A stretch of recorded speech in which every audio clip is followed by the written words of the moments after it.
If you were to ask me, what is time? I don't really know. I don't think anybody does. I can say what time gives us. It allows us the language for talking about change.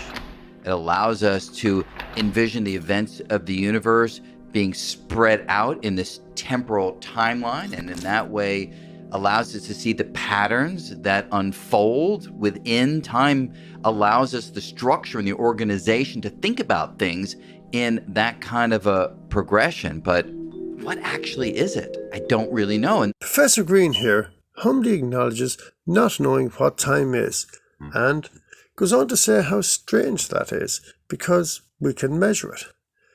Thing is, if we don't know what time is, then how do we know that clocks measure it?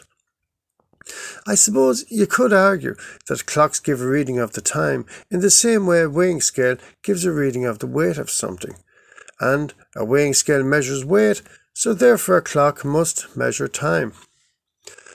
What is amiss, though, is the weighing scale was designed to measure weight. The clock wasn't designed to measure time, but rather events, primarily Earth's axis rotation.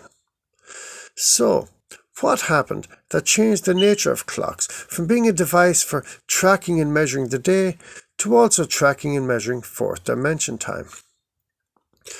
We'd have to go all the way back to ancient Greece in 700 BCE, when the word time, or in Greek chronos, was coined. This was 800 years after the invention of the sundial clocks of Egypt. The word time, or chronos, wasn't coined with the invention in mind, but rather the abstract sense people started experiencing. We know this because a god of time was formed named Kronos with a K as opposed to a C, who was described as a destructive, all-devouring force, whereas the invention is just something that measures the processes of the destructive, devouring forces of corrosion, aging, and decay. It seems at some point in history, before the word time was coined, people started to recognize the units of measurement as not only an invention for giving a reading of an event's measurement, but also something that's representative of the cause of their perpetuation. This is what's known as an illusion, because if time is a fundamental part of the universe, the implication is that thousands of years ago, someone put a stick in the ground to track the day and inadvertently accessed the fourth dimension. And more to the point, as illusions are magic tricks, then the use of misdirection and props are required to accomplish them. And as we've just considered how our invention for tracking events came to be recognized as something that perpetuates them, which is a clear example of a consequence of misdirection, as it went from following events to leading them. The props involved are clocks, calendars, and Earth's rotations. The units of measurement create the time effect, and the rotations create the passing effect. The time units merely represent the passing of the day and year, and not the passage of time. Basically, time is a system we invented for keeping track of the passage of the day and year. Time passing is an illusion that was created by the harnessing of Earth's rotations for time's invention.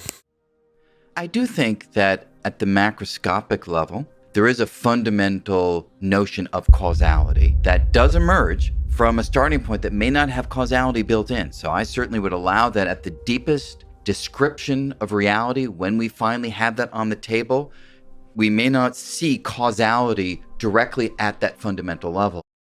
Brian Greene implies here that causality doesn't exist at a fundamental level, but rather it's something that's emergent with its arena subject only to the macroscopic level.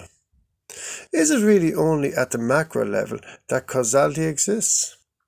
Well, the thing is, at the fundamental level we have the four fundamental forces of nature, such as gravity, electromagnetism, and the weak and strong nuclear force. These forces of nature are responsible for every interaction in the universe, and causality is a product of interactions. In addition, force does imply cause, so it does seem that at a fundamental level, causality is alive and well. Referring to Einstein's special theory of relativity, which is about how clocks tick differently in different environments, such as strong gravity or high velocity, which in turn lends to the possibility of time travel to the future. We're going to look at the reason Brian thinks that it's literally time that's dilated. You and I, if we move relative to each other, our clocks tick off time at different rate. And our clocks is just a means of measuring this thing called time. So this is really time that we're talking about. As was already established in explaining what time is, clocks don't actually measure time, but rather events, because time is non-existent in the physical world.